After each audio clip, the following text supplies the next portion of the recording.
Hello students, स्वागत है आपका हमारे YouTube channel maths made easy by Yash में। आज lecture 2 numerical analysis BSc part 3 हम स्टार्ट करने जा रहे हैं। लास्ट लेक्चर में हमने ऑपरेटर्स के बारे में जाना था, forward operator, backward operator, shift operator, उनके कुछ क्वेश्चंस भी किए थे। आज हम शुरुआत करेंगे फंडामेंटल थ्योरम और डिफरेंस कैलकुलस से, जिसके ऊपर क्वेश्चंस भी आते हैं और जिसका प्रूफ भी बहुत इम्पोर्टेंट है। तो इफ़ एफ एक्स, इसका स्टेटमेंट देख लेते हैं। If f x be a polynomial of any degree in x when values of independent variables are at equal intervals then del n f x equals to constant and del n plus one f x equals to zero. भाई देखो, अपन word to word meaning समझते चलते हैं। पहले बोला है if f x be a polynomial of nth degree in x, है ना। ये तो जब हम प्रूफ चालू करेंगे मैं आपको तभी बताऊंगा। इसका इसका मतलब ये है कि हमको एक ऐसा पॉलिनोमियल एन एट डिग्री का लेना है जहाँ पर when values of independent variables are at equal intervals, यानी कि इंडिपेंडेंट वेरिएबल्स जो है हम लेते हैं एक्स को, यानी कि एक्स फिर एक्स प्लस एच फिर एक्स प्लस टू एच, यानी कि इनके बीच का जो इंटरवल है, गैप है, वो इक्वल है। तो उस केस में उस फंक्शन के लिए जो हमारा एन एट डिग्री का फंक्शन है, उसके लिए del n times f x जब हम ऑपरेट करेंगे तो कांस्टेंट वैल्यू आएगी, और उसके आगे के लिए जो एन की जो हायर पावर्स के लिए जो डेल का जो है, जैसे एन के यहाँ एन प्लस वन है, डेल एन प्लस टू है, उसके लिए जब हम एफ एक्स पे ऑपरेट करेंगे तो आंसर हमारा ज़ीरो आएगा। तो प्रूफ देख लेते हैं। ये देखो, अब हमने शुरू में बोला था स्टेटमेंट है कि इफ़ एफ एक्स भी polynomial of nth degree, तो यहाँ भी हम एक एन एट डिग्री का पॉलिनोमियल मानेंगे। भाई हमने मान लिया let f x equals to a naught x की पावर एन, जो एन है तो एन एट डिग्री का पॉलिनोमियल है। जो एक्स की हाईएस्ट पावर होगी उसका डिग्री का पॉलिनोमियल होगा। तो let f x equals to a naught x to power n plus a one x to power n minus one plus a two x to power n minus two plus dot dot dot. Second last term जो होगी ये हमारी a n minus one x और plus a n. भाई अगर आपको check करना हो कि ये हमने जो टर्म ए एन माइनस वन सही आई कि नहीं आई है, तो आप यहाँ देख लीजिए कि यहाँ इस पावर का और यहाँ जो इसके ए के जो साथ का जो सब्सक्रिप्ट है उसका जो सम है वो एन आ रहा है। तो देखो यहाँ वन है तो one plus n minus one हमारे पास एन आ रहा है, और लास्ट टर्म हमारे पास ए एन है। Be a polynomial of degree n in x. अब आप देखो यहाँ मैंने एक चीज़ लिखी है a naught not equals to zero. क्यों भाई? देखो, अगर ए नॉट ही ज़ीरो हो जाएगा तो ये टर्म हमारी ज़ीरो हो जाएगी। अगर ये टर्म ही हमारी ज़ीरो हो गई तो फिर एफ एक्स हमारा एन एट डिग्री का पॉलिनोमियल बचा कैसे? फिर तो वो एन माइनस वन डिग्री का है और वो हमको चाहिए, इसलिए हमने लिखा है कि ए नॉट ज़ीरो नहीं होना चाहिए। अब चूँकि हमको ये चीज़ प्रूव करनी है तो अब डायरेक्ट तो हमारे पास ऐसा कोई फॉर्मूला है नहीं कि हम direct del n f x बराबर निकाल लें। पहले हम डेल एफ एक्स निकालेंगे उसको कांस्टेंट लाएंगे, फिर डेल स्क्वायर एफ एक्स निकालेंगे, फिर दो को निकाल के हम एक जनरलाइज स्टेटमेंट लिख देंगे। तो सबसे पहले हम निकालते हैं डेल एफ एक्स की वैल्यू। लास्ट लेक्चर में मैंने आपको बता ही दिया था कि डेल एफ एक्स ऑपरेटर जब इस पर ऑपरेट होगा एफ एक्स फंक्शन पे तो हमारा ये जो है रिजल्ट आएगा, हमको याद रखना है। अब हमने ओरिजिनल फंक्शन माना था वहाँ F of x plus H, यानी कि एक्स की जगह हमको यहाँ पे एक्स प्लस एच रखना है, तो हमने यहाँ पे पूरी सब एक्स की जगह एक्स प्लस एच लिख दिया, और ये ए एन था एक कांस्टेंट आ गया माइनस एफ एक्स। ठीक है भाई। अब यहाँ जो हमने लाइक टर्म्स है ए के जो कोफिशेंट हैं भाई एक्स, यहाँ ए नॉट है, उसके जो दोनों टर्म्स में जो लाइक टर्म्स आ रही थी ए नॉट जिसमें आ रहा था उसको हमने करेक्ट कर लिया। यहाँ से था एक्स प्लस एच की पावर एन था और यहाँ एक्स की पावर एन था, तो हमने यहाँ ए नॉट कॉमन लेके इन दोनों को माइनस में लिख दिया। सिमिलरली ए वन के दोनों टर्म्स हमने कॉमन लेके लिख दिए और यहाँ ए एन माइनस वन के लिख दिए, और यहाँ जो ए एन था वो दोनों में सेम था तो वो कैंसिल हो गए। अब बाइनोमियल एक्सपेंशन के द्वारा हमने जो है इस टर्म को खोला, एक्स प्लस ए की power n. X plus a की पावर एन का बाइनोमियल एक्सपेंशन क्या होगा? एक्स की power n plus n C one x की power n minus one a plus n C two x की power n minus two a square. अब यहाँ ए की जगह एच था तो यहाँ हमने ए की जगह एच लगा दिया। ठीक है, यहाँ तक जो था ये हमारा इसका बाइनोमियल एक्सपेंशन आया, और माइनस जो एक्स की पावर एज इट इज़ था वो हमने एज इट इज़ लिख दिया, प्लस A1। सिमिलरली इसके लिए हमने वापस बाइनोमियल लगाया, है ना, यहाँ से लेकर यहाँ तक, यहाँ से लेकर यहाँ तक जो है वो हमारा आ गया, है ना। एक सेकंड, हाँ हाँ, तो यहाँ से लेकर यहाँ तक जो था हमारे आ गया, एक सेकंड छोड़ा था, हाँ अब ठीक है। तो यहाँ से लेकर यहाँ तक हमारा इसका आ गया एक्सपेंशन x प्लस एच की पावर n-1 का, और जो माइनस एक्स की पावर n-, था उसको हमने लिख दिया एज इट इज़। फिर डॉट डॉट डॉट आया, an-1 जो था एज इट इज़ आया, यहाँ पे x से x जो था हमारा कट गया। अब एग्ज़ाम में आपको काटना नहीं है, क्योंकि एग्ज़ाम में काटने से हो सकता है टीचर को भी मिसअंडरस्टैंडिंग हो जाए कि आपने वो टर्म लिखी ही भी नहीं लिखी है। तो काटा बेटी आप दिमाग में रखो ना, और आपको लगता ही है कि आपको दिक्कत आ रही है तो रफ में कर लेना। अब देखो यहाँ मैं आपको खाली काट के बता रहा हूँ ताकि क्लियर हो जाए। यहाँ देखो x की पावर n कट गया, है ना। अब यहाँ x की पावर n-1 से x की पावर n-1 कट गया। अब ये जो नेक्स्ट टर्म हमने लिखी कैसे है, देखो यहाँ अब हमने x की पावर n-1 का दोनों में खाली एक ही टर्म है ना। तो यहाँ से हमने इसका जो है टर्म इसके लिख दी। देखो x की पावर n-1, तो ये a0 इंटू n-1 की वैल्यू n और h, तो n a0 h। अब फिर हमने x की पावर n-2 की टर्म्स कलेक्ट करी, क्योंकि हमको उसको ओवरऑल एक कांस्टेंट उसमें जमाना है ना। तो x की पावर n-2 की देखो यहाँ nc2 a0 h² nc2 a0 h² plus यहाँ x की पावर n-2 की टर्म क्या आ रही थी, a1 n-1 c1 h, n-1 c1 की वैल्यू n-1 ही होगी। क्या आ गई हमारे x की पावर n-2 की, और हमारे ऐसे स्टार्टिंग की दो ही वैल्यूज़ या दो ही टर्म्स सफिशिएंट है, आगे इसके x की पावर n-3 की लिखने की ज़रूरत नहीं है हमको। प्लस ये an-1 h ये हमने एज इट इज़ लिख दिया, है ना। अब इसको हमने आगे फर्दर से लिखा, तो ये तो हमने लिख दिया एज इट इज़। अब आप देखो कि यहाँ हमारे पास n a0 और h जो है हमारे पास कांस्टेंट है, और ये जो पूरी टर्म जो है हमारी n a0 और h से बनी हुई है, तो ये पूरा कांस्टेंट आएगा, तो हमने इसको एक अल्फ़ा 1 कांस्टेंट मान लिया। सिमिलरली x की पावर n-3 का जो कोफिशिएंट आएगा वो भी n a0 और h से मिलके बना होगा, तो वो भी कांस्टेंट होगा, तो उसको हमने अल्फ़ा 2 मान लिया, है ना। अब यहाँ जो हमारी सेकेंड लास्ट टर्म है वो होगी अल्फ़ा n-2x प्लस ये जो है एज इट इज़ लिख दिया। अब कोई बोल सकता है कि भाई ये टर्म हमने कैसे लिखी, यही टर्म क्यों आनी चाहिए। तो जैसे मैंने आपको ऊपर बताया था कि अगर आपको क्लियर ना हो तो आप इसका यहाँ जो सब्सक्रिप्ट है और जो इसका n-2 यहाँ है, तो इन दोनों का आप जो है एडिशन कर लो। तो यहाँ हम एडिशन करेंगे तो यहाँ हमारा n-1 आ रहा है, यहाँ देखो n-3 + 2 n-1 आ रहा है और यहाँ देखो ये x की पावर 1 है, तो n-2 + 1 यानी कि n-1। तो हमने बोल दिया क्लियरली डेल एफ एक्स जो हमने निकाला है polynomial in x of degree n-1। ठीक है भाई। अब डेल एफ एक्स के लिए तो हमने कर दिया, है ना। अब डेल स्क्वायर एफ एक्स के लिए करना है। अब डेल स्क्वायर एफ एक्स जैसे मैंने आपको लास्ट लेक्चर में बताया था कि डेल स्क्वायर को हम तोड़ देंगे डेल इंटू डेल पे, ठीक है ना। डेल एफ एक्स की मैंने फर्स्ट लेक्चर में आपको बताया था कि ये हम इसको ऐसे खोलेंगे, ठीक है ना, ये आपको याद रखना है। और फर्स्ट लेक्चर में मैंने आपको ये भी बताया था कि del operators act as a distributive operator, यानी कि ये जो डेल ऑपरेटर है दोनों टर्म पे अलग अलग ऑपरेट होगा। अब जैसे हमने ऊपर किया था कि हमने बाइनोमियल एक्सपेंशन से इसका खोला था, है ना। अब del F x plus h, है ना, तो अब डेल एफ एक्स की जो हमारे पास वैल्यू थी हमारे पास ये आ गई, है ना। तो अब जो हम बाइनोमियल लगाएंगे वो हम इस पे लगाएंगे, ना कि ओरिजिनल जो हमारा फंक्शन था उस पर लगाएंगे, है ना, क्योंकि डेल एफ एक्स हमारा ये गिवन है।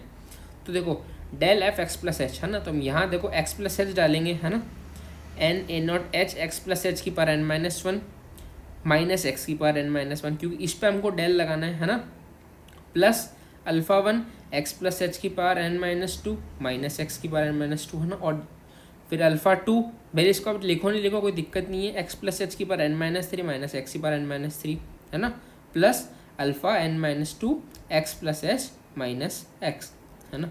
ठीक है, तो ये जो टर्म है पूरी ये मैंने डायरेक्ट लिख दी है कि भाई पहले तो आप, है ना, पहले आप इसको लिखोगे फिर माइनस करके इसमें से लिखोगे, तो मैंने वो ओवरऑल जो है कॉमन लेके जो है लिख लिया। अब n a0 h, अब देखो यहाँ जैसे मैंने आपको इसका ऊपर जो एक्सपेंशन खोल के बताया था तो उसमें आपने ऊपर एक टर्म मतलब एक बात ज़रूर नोटिस की होगी कि पहली जो टर्म है हमारी कट रही थी, तो यहाँ पहले जो टर्म आएगी एक्स की पावर n-1 आएगी और यहाँ से एक्स की पावर n-1 से एक्स की पावर n-1 कैंसिल हो जाएगा।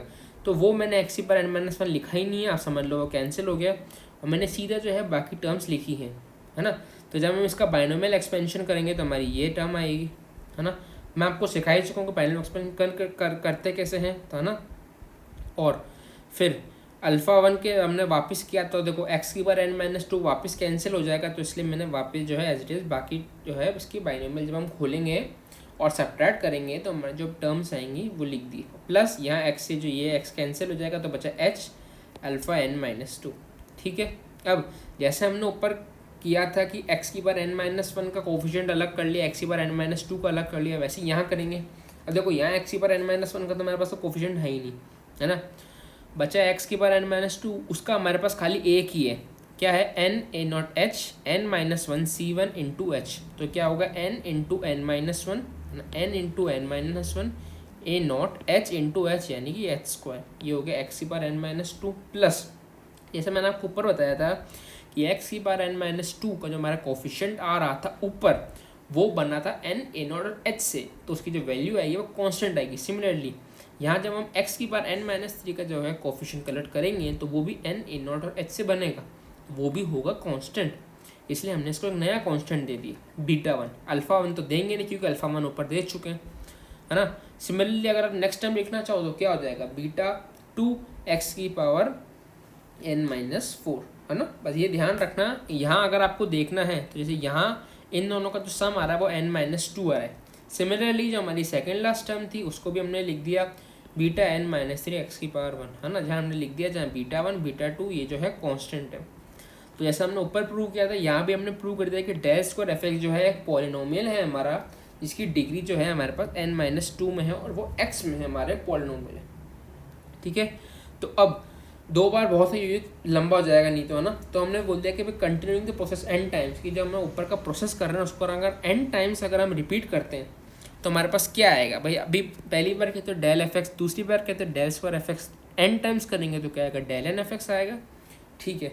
तो पहली बार जब हमने किया था तो हमारे पास आया था n a0h x की पावर n-1, दूसरी बार हमने किया n n-1 a0h square x की पावर n-2। तो देखो फिर अब n टाइम्स करेंगे तो क्या आएगा n n-1 फिर n-2 फिर n-, ऐसे चलता जाएगा, है ना।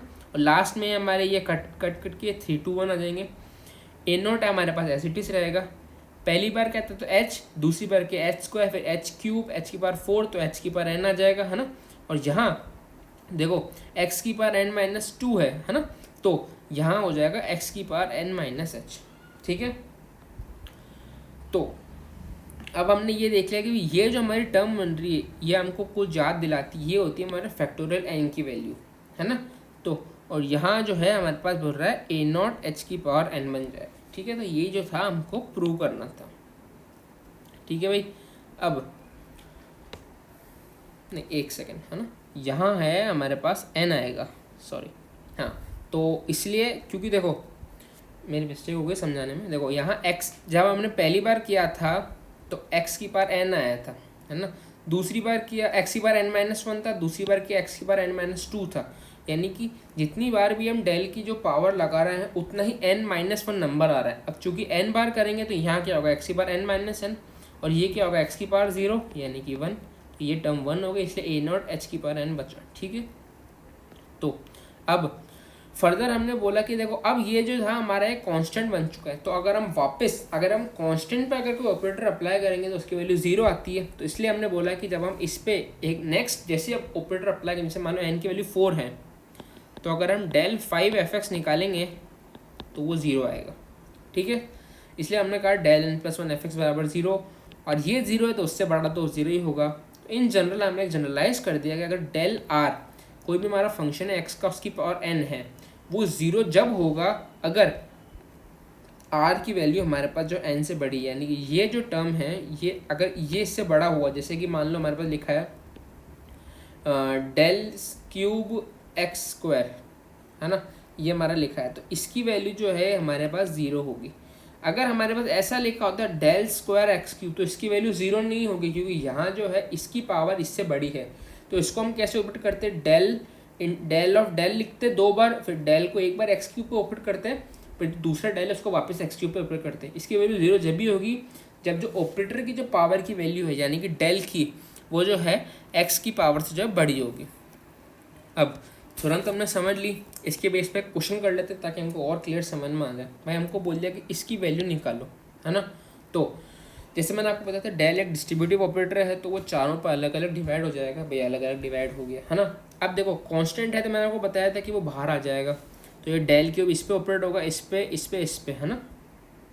अब देखो ये उन्होंने लिख दी, है ना, कांस्टेंट बाहर लेके। अब देखो इसको मैंने लिखा है, इसको तो एज इट इज लिखा है, इन तीनों को मैंने 0 लिख दिया। क्यों? क्योंकि देखो जो मैं आपको बताया था ऊपर कि अगर x की पावर जो है वो डेल के ऑपरेटर जो ऊपर पावर से अगर छोटी होगी तो उसकी ओवरऑल टर्म की जो वैल्यू है वो 0 आएगी। अब यहाँ 3 है, यहाँ 2 है, यानी कि छोटी है तो 0 आएगी। यहाँ 3 है, यहाँ पावर 1 है तो 0 आएगा। और यहाँ डेल क्यूब डी है और x की पावर 0 है तो इसकी वैल्यू भी 0 आएगी। तो इन तीनों के जो कंबाइंड जो आंसर आएगा उसका 0 है, और इसका आपको रीज़न भी बाकायदा लिखना ही है। तो बच्ची हमारे पास एक टर्म। अब देखो अब तो हमारे लिए बहुत आसान होगा क्योंकि ऐसे क्वेश्चन तो हम पहले फर्स्ट लेक्चर में डील कर चुके हैं कि भाई डेल क्यूब को हम तोड़ेंगे डेल स्क्वायर इंटू डेल में, फिर डेल पे उस पर ऑपरेट करेंगे, है ना। फिर जो हमारा आंसर आएगा उस पर डेल एक बार वापस डेल ऑपरेट करेंगे, और फाइनली जो है हमारा डेल ऑपरेट करेंगे। देखो आपने एक बात तो न्यूमेरिकल एनालिसिस में देख ही होगी कि क्वेश्चन का करने का जो मतलब स्ट्रेटजी है ना वो आनी चाहिए बाकायदा। ये जो कैलकुलेशन वगैरह ना, डेल ऑपरेट करना, ई ऑपरेट करना, वो कोई बड़ी बात नहीं होती। क्योंकि इस क्वेश्चन में भी आपने देखा होगा कि मेन जो था हमारा ये जो था कॉन्सेप्ट था कि भाई कब किसको 0 करना है। इस स्टेप के बाद यहाँ से जो है लल्लू क्वेश्चन था, ठीक है। अब नेक्स्ट टॉपिक पढ़ते हैं कि expressing function in factorial function notation, है ना। तो हमको एक ही मेथड ध्यान रखना है, बुक में भले 1-2 मेथड दिए हुए होंगे, हमको एक ही मेथड ध्यान रखना है, इसको करना कैसे, है ना।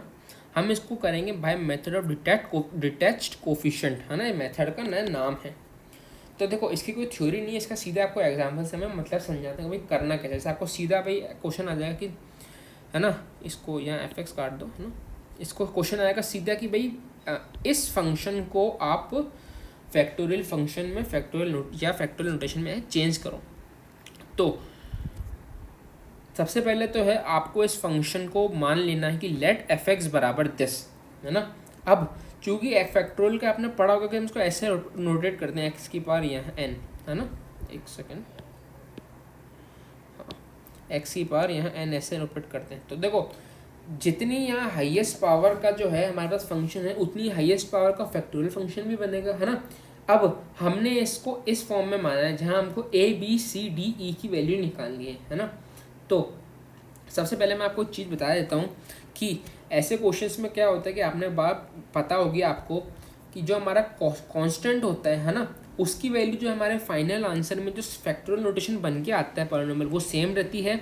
सिमिलरली यहाँ जो हमारे पास यहाँ 1 लिखा है या 2 लिखा है या 3 लिखा है, जो भी लिखा है ना, वो a की वैल्यू भी सिमिलरली वही आती है। यानी कि इन क्वेश्चंस में a की यानी कि x के जो हाईएस्ट पावर का जो कोफिशिएंट है उसकी वैल्यू और जो हमारा कांस्टेंट है वो दोनों जो हमारा गिवन फंक्शन है उन दोनों की सेम वैल्यू आती है, ठीक है। अब यहाँ हमने इसको मान लिया। अब हम लिखेंगे by method we apply the methods of detached coefficient as follow. DC यानी कि डिटैच कोफिशिएंट, आपको डिटैच कोफिशिएंट लिखना है, डीसी नहीं लिखना है ना। तो यहाँ जो हमारे से कोफिशिएंट है, जैसे यहाँ 1 है तो पहले आप इसको लिख लिए 1, फिर -12, 42, -30 और 9, ठीक है।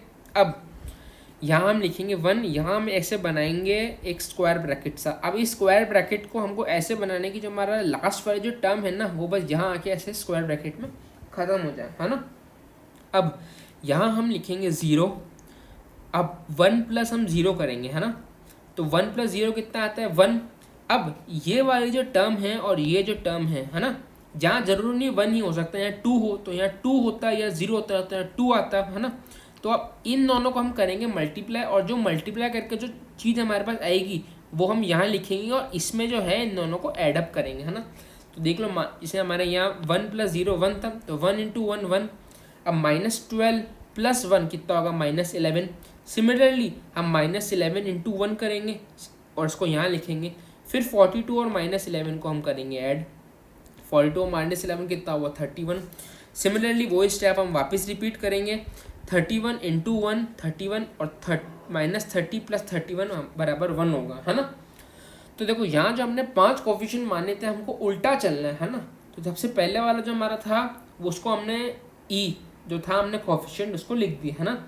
उल्टे में ई के बाद जो था डी था, तो हमारे डी की वैल्यू आ गई। सिमिलरली अब ये जो चारों है ना, तो हमको हर क्वेश्चन में इसको 1 2 3 4 ऐसे ही करके जितना हमारा आगे चल रहा है 5 6 7 है ना, ज़्यादा नहीं आएगा, ज़्यादा से 4 या 5 तक ही आएगा, है ना। फिर अब अगर यहाँ पे हमारे पास इनिशियली में 2 होता है, तो यहाँ हमारे पास स्टार्टिंग में हमेशा 2 ही चलता रहता है, जैसे जो हाईएस्ट पावर है कोफिशिएंट है, यहाँ 1 है, फिर हमने 1 लिखा तो 1 + 0 1 आया, है ना।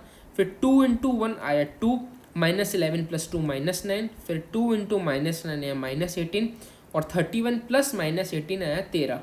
तो यहाँ हमने फिर डब्बा बंद कर दिया, तो ये जो था हमारी सी की वैल्यू आ गई।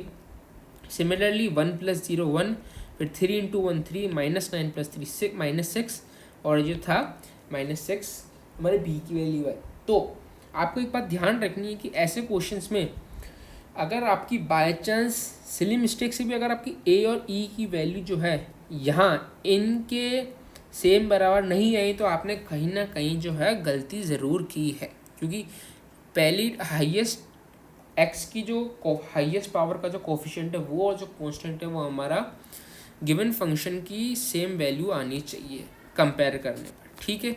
तो अब हमारे पास फैक्टोरियल फंक्शन के लिए जो A B C D E की वैल्यू थी हमारे पास आ गई है। तो जो हमने फंक्शन माना था वहाँ हम सिमिलरली इसको पुट कर देंगे A B C D E की वैल्यू। तो ये जो था ये हमारा आंसर आता है। ये क्या है, जो हमारा गिवन फंक्शन था उसका ये फैक्टोरियल नोटेशन है ना। अब एक क्वेश्चन आपके ऐसे भी आ रहे हैं एग्जाम में कि find the function whose first differences, यानी कि फर्स्ट डिफरेंस का मतलब क्या होता है कि del of that function equals to this. यहाँ दिस ये हमको ये दे रखा है कि अगर किसी फंक्शन पे हम डेल ऑपरेट करते हैं तो ये हमारा ये फंक्शन आ रहा है, तो हमको बोला है कि वो फंक्शन की वैल्यू हमको निकालनी है ना। तो हमको चूंकि बोला है हुज फर्स्ट डिफरेंस, तो हमने मान लिया कि गिवन डेल एफ एक्स बराबर दिस, है ना। जहाँ शुरू में या तो ब्रैकेट में लिख दो या हमको शुरू में लिख दो कि let f x be the required function, है ना, कि हमको एफ एक्स जो है वैल्यू निकालनी है ना। अब चूंकि मैंने आपको ऊपर बताया था कि जो आपकी हाईएस्ट पावर है उसी का आपको हाईएस्ट पावर का एक्स का फैक्टोरियल नोटेशन आपको फंक्शन जो है मान लेना, हमने मान लिया भाई। अब वही हमको मेथड ऑफ डिटैच्ड कोफिशिएंट लगाना है। हमको पहले इसके तीनों कांस्टेंट लिख लिए 9 11 5, है ना। फिर जैसे मैंने आपको बताया 0 लिखना है, 1 और 9 + 0 9, फिर 1 9 × 9 ऐसा सिमिलरली करके आपकी सी बी और ए की जो है वैल्यू आ जाएगी। अब ये हमारा आंसर नहीं है, ये जो है हमारी डेल एफ एक्स की वैल्यू आएगी। अब आपने ज़रूर पढ़ा होगा कि डेल ऑपरेटर जो है हमारा it acts as a differential operator, और 1/del it acts as a integration operator, है ना। तो अब देखो यहाँ डेल एफ एक्स बराबर दिस है, तो एफ एक्स बराबर हमने इंटीग्रेशन लिखा भाई कैसे। तो यहाँ हमारे पास अगर हम देखते हैं तो एफ एक्स बराबर आता है 1/del इंटू ये टर्म। तो चूंकि मैंने आपको बताया कि 1/del जो है इंटीग्रेशन का काम करता है, इसलिए जो है हमने यहाँ पे इसको इंटीग्रेशन जो है लगा दिया। अब सिमिलरली जो है हम इसको इंटीग्रेशन करना है, इंटीग्रेशन फैक्टोरियल फंक्शन का करने को नया तरीका नहीं है, वही तरीका है कि एक्स की पावर एन का जो है इंटीग्रेशन जो होता है वो होता था एक्स की पावर n+1/n+1। सिमिलरली यहाँ जो है ये ऐसे आ जाएगा, है ना। और कांस्टेंट का जो है ब्रैकेट में वो वही वैल्यू रहती है। तो देखो एक्स की पावर फैक्टोरियल फंक्शन 2 में है कितना होगा, एक्स की पावर फैक्टोरियल फंक्शन 3/3, एक्स की पावर 1 का एक्स की पावर 2/2, यहाँ हो जाएगा एक्स और एक कांस्टेंट आ जाएगा इंटीग्रेशन का k। तो जो हमारा वैल्यू आएगी, अब मतलब क्या हुआ इस क्वेश्चन का कि अगर हम इसका ये जो हमारा फंक्शन है इस पर अगर डेल ऑपरेट करते हैं, यानी कि वो वाला हाँ फॉरवर्ड डिफरेंस ऑपरेटर अगर हम लगाते तो जो है हमारी ये वाला जो है वैल्यू हमको मिलती, ठीक है भाई। अब एक नई टाइप के क्वेश्चन पे, है ना, आ जाएगा कि find missing terms from the following table, है ना। हमको एक टेबल दी जाएगी, है ना, ऐसे करके।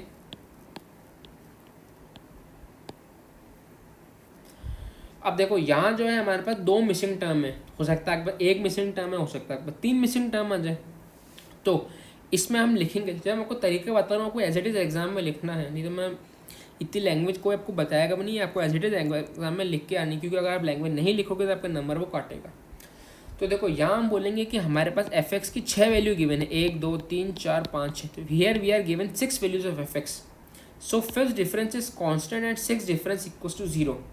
अब मैंने यहाँ इसका रीज़न लिखा है। देखो अगर हमारे पास एफ एक्स की यानी कि फंक्शन की एफ एक्स की वैल्यू एन प्लस अगर 1 वैल्यूज़ गिवन है ना, तो हमें फंक्शन को एक nth डिग्री पॉलिनोमियल यानी कि इससे कम डिग्री के पॉलिनोमियल से अप्रोक्सीमेट करते हैं। तो यहाँ पे अगर हमारे को 6 वैल्यूज़ गिवन है तो हम इसको एक 5th डिग्री पॉलिनोमियल से जो है अप्रोक्सीमेट करेंगे, यानी कि जो 5th डिग्री पॉलिनोमियल होगा वहाँ पर उसकी वैल्यू कांस्टेंट होगी, है ना।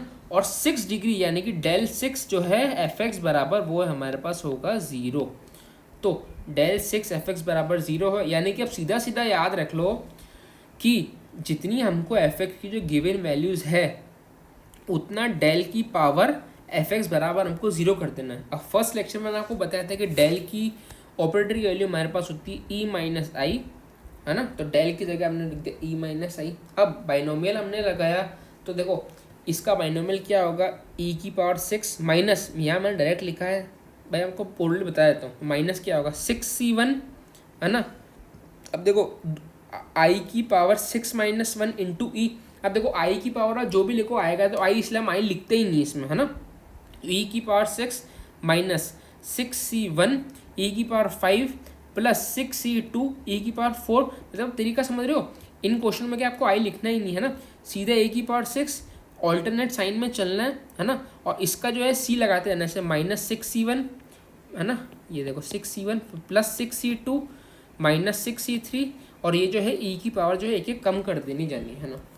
अब फर्स्ट लेक्चर में मैंने आपको बताया था कि जब हम शिफ्टिंग ऑपरेटर ई पे जब हम फंक्शन ऑपरेट करते हैं तो जो है ई एफ एक्स जो है यहाँ मैंने लिखा ही है, ई एफ एक्स बराबर F of x plus S, यानी कि उसमें वो ऐड हो जाएगा। अब चूँकि यहाँ ई की पावर 6 एफ एक्स है तो हमने इसको ऑपरेट किया तो ये क्या बनेगा एफ ऑफ एक्स प्लस 6, है ना।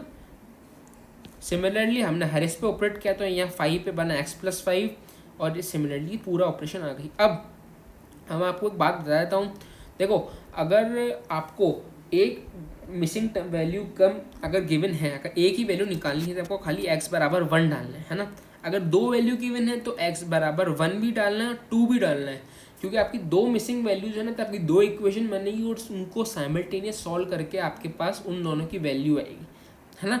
अगर आपके पास 3 गिवन है, अगर 3 अननोन आपके पास है तो आपकी 3 इक्वेशन बनेगी, x बराबर 1, x बराबर 2, x बराबर 3, क्योंकि आपके 3 अननोन वेरिएबल हैं। जितने अननोन वेरिएबल होंगे उतनी इक्वेशन बनेगी, है ना। तो x बराबर हमने 1 डाला इक्वेशन में, तो f of 7 minus 6f6 plus 15, है ना। यहाँ वैल्यू डालते गए। अब आपको जिन जिन की भी वैल्यू पता है, जैसे कि f ऑफ 7 यानी कि ये वाली वैल्यू 7 के जो कॉरस्पॉन्डिंग जो फंक्शन की वैल्यू है 343 माइनस f6 हमको गिवन था, f5 हमको निकालना था तो हमको उसका एज इट इज लिख किया, f4 हमको गिवन था, f3 हमको निकालना है, f2 गिवन था और f1 की वैल्यू गिवन है। अब मैं इसका आपको कैलकुलेशन नहीं करके दिखाऊंगा कि कैलकुलेशन इंपॉर्टेंट नहीं है, इंपॉर्टेंट है उसका मतलब समझना और क्वेश्चन को करना कैसे है, क्योंकि एग्जाम में तो कैलकुलेटर गिवन भी होगा तो आप इसको कर लेंगे इजीली।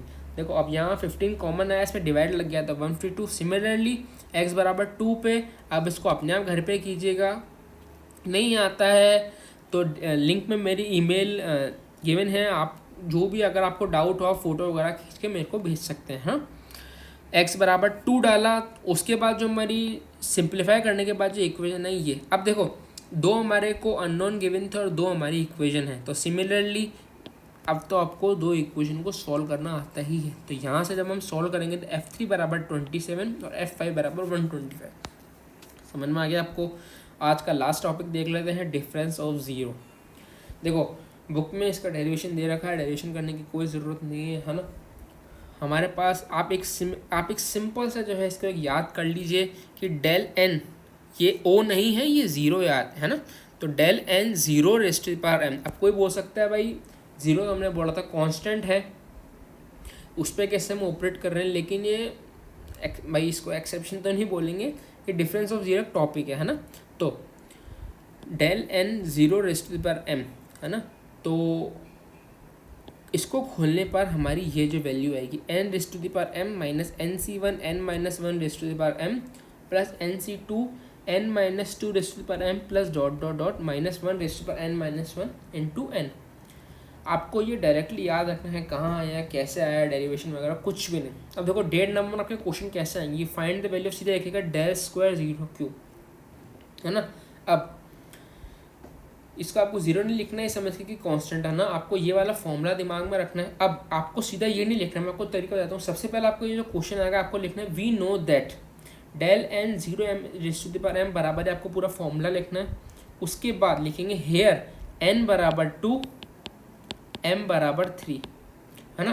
ये लिखकर उसके बाद ये जो है यहाँ हम वैल्यू डालेंगे, n की वैल्यू 2 थी, m की वैल्यू 3 थी, -2c1 2 - 1 rays to the power जो है हमारे को गिवन थी, है ना।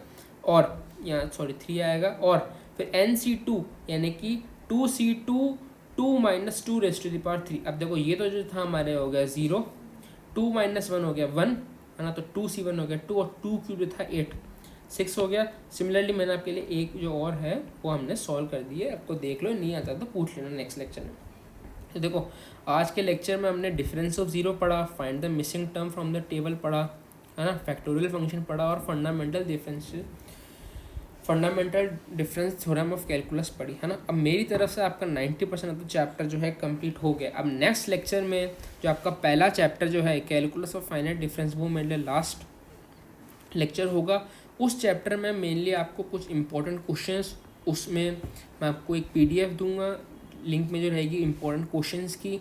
और अगर आपको लगता है कि अगर उनके आपको सोल्यूशन नहीं आ रहे हैं तो आप मेरे से ज़रूर बोलिएगा कमेंट बॉक्स में, मैं उनकी आपको फिर सोल्यूशन भी बना के भेज दूंगा। तो अगर आपको ये वीडियो पसंद आती है तो प्लीज़ इसे लाइक करें, चैनल को सब्सक्राइब करें, और ज़्यादा से ज़्यादा इस वीडियो को शेयर करें, क्योंकि एग्ज़ाम तो आपके होने ही हैं।